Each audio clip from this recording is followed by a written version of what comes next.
balik lagi sama Pipit. Kali ini Pipit pengen kasih 3 tips dalam mengatur keuangan dasar bagi usaha kamu.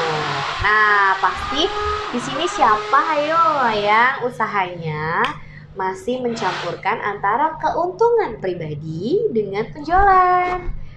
Siapa ya?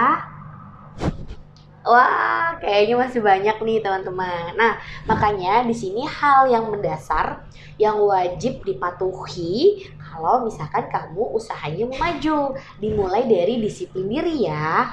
Nah, kenapa? Karena kalau kamu disiplin diri, kamu bisa akan memisahkan nih antara keuangan pribadi dengan keuangan penjualan. Nah, kamu harus pisahin. Kalau perlu, kamu itu buka rekening baru, kamu pisahkan. Jadi jangan dicampur ya. Itu sangat-sangat. Nanti kalau kamu melihat ada banyak promo dari marketplace, kamu kalap deh tuh memakai uang yang campur aduk tadi. Jadi kamu harus disiplin. Tips yang kedua adalah setelah kamu punya omset penjualan setiap hari, kamu itu harus memisahkan ya tadi. Misalkan keuntungan yang kamu peroleh presentasinya 50% dan 50%. Jadi 50% ini kamu keep untuk laba kotor, 50%-nya ini untuk cash flow kamu. Jadi cash flow ini bertujuan untuk seperti membelanjakan bahan baku atau biaya-biaya lainnya. Sedangkan yang 50% ini itu untuk keuntungan kita ataupun nanti dipotong operasional. Jadi makanya aku bilang 50% itu laba kotor. Nanti akan ketahuan ketika kamu closing bulanan nih teman-teman. Jadi kamu harus memecah tadi antara presentasi keuntungan dan juga cash flow harian nih. Kayak gitu. Tips ketiga atau tips selanjutnya adalah kita harus bisa menahan diri. Contoh, misalkan kamu jualan itu kan namanya orang jualan itu kadang-kadang up, kadang-kadang down. Nah, di sini adalah strategi kita nih untuk mengatur keuangan agar kita itu bisa stabil. Dan ketika kita posisinya lagi di bawah, penjualannya lagi turun, kita itu punya save money teman-teman. Jadi menurut aku kalau berjualan itu jangan mudah puas dengan keuntungan yang banyak, yang besar di awal. Tapi kita itu kembali lagi harus menahan diri agar kita punya save money. Dan ketika orderan kita down atau sepi ataupun lagi kurang sehat, kita punya simpanan tadi gitu. Jadi presentasinya dari misal tadi modal kita 50% kan untuk operasional ke depannya. Nah, dari situ ketika di closing akhir bulan, kita harus tambahin lagi nih modal kita yang tadinya modal kita hanya 50%, kita up lagi jadi 20% lagi. Jadi untuk modal tuh 70%, 30%-nya untuk kita simpan untuk atau kita pakai untuk kebutuhan yang sewajarnya. Kembali lagi ya teman-teman, kita harus menahan diri dulu untuk memenuhi gaya hidup. Tapi kita kalau untuk kebutuhan hidup apa-apa, tapi untuk gaya hidup kita harus tahan dulu sampai usaha kita tuh benar-benar settle.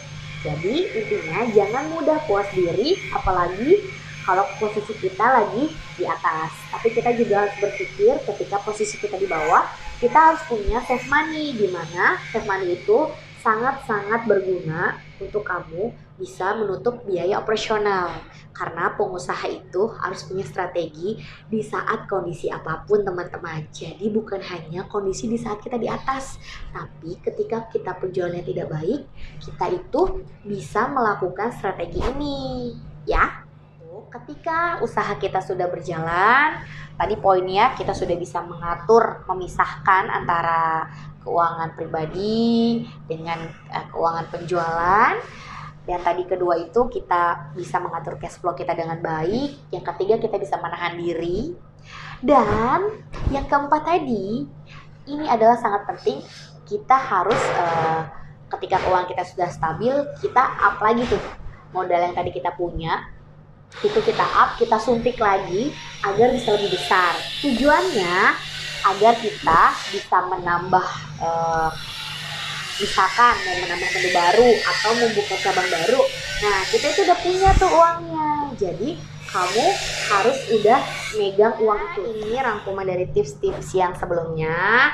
Tadi poinnya yang pertama, kamu harus disiplin diri, memisahkan antara urusan pribadi dengan urusan penjualan. Yang kedua, kamu itu harus kasih presentasi dari keuntungan ataupun cash flow kamu biar selalu sehat, dan kamu harus punya save money di mana itu bertujuan untuk ketika omset kita di atas itu kita kumpulkan sebanyak-banyaknya untuk save money, dan ketika omset kita down atau di bawah kita harus punya pegangan itu. Kenapa? Karena usaha biar tetap selalu berjalan. Jadi kadang-kadang usaha yang kita punya itu kan up and down, hasilnya itu tidak selalu flat ya kan, fleksibel sesuai dengan keadaan. Nah makanya kita harus sedia payung sebelum hujan. Jadi seperti itu tipsnya. Dan dari situ ketika kita sudah tahu keuangan kita sudah stabil gitu, kita tuh harus menambahkan sedikit-sedikit modal yang kita punya untuk kedepannya. Misalkan kamu punya impian buka cabang lagi, atau misalkan kamu menambah gerai dengan lahan yang lebih luas atau menu yang lebih banyak gitu kan. Itu kan pastinya kamu butuh modal. Nah, daripada kamu bingung, yang seperti tadi Titik bilang, itu kamu harus bisa mengatur keuangan di situ. Jadi, jangan cepat puas dengan keadaan ketika penjualan kita lagi di atas. Tapi ketika di bawah, kita juga harus belajar ya teman-teman.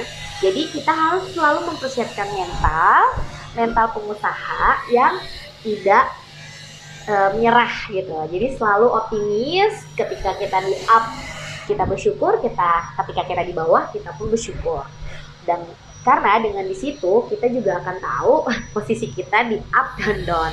Nah, gitu ya, agar usaha kita bisa terus berjalan dan bisa menebarkan banyak manfaat, apalagi kalau kita bisa membuka lapangan pekerjaan lebih banyak. Gitu. Tapi secara garis besar kita itu memang harus disiplin dan tidak hilaf ya, memakai uang keuntungan untuk dibelanjakan untuk gaya hidup.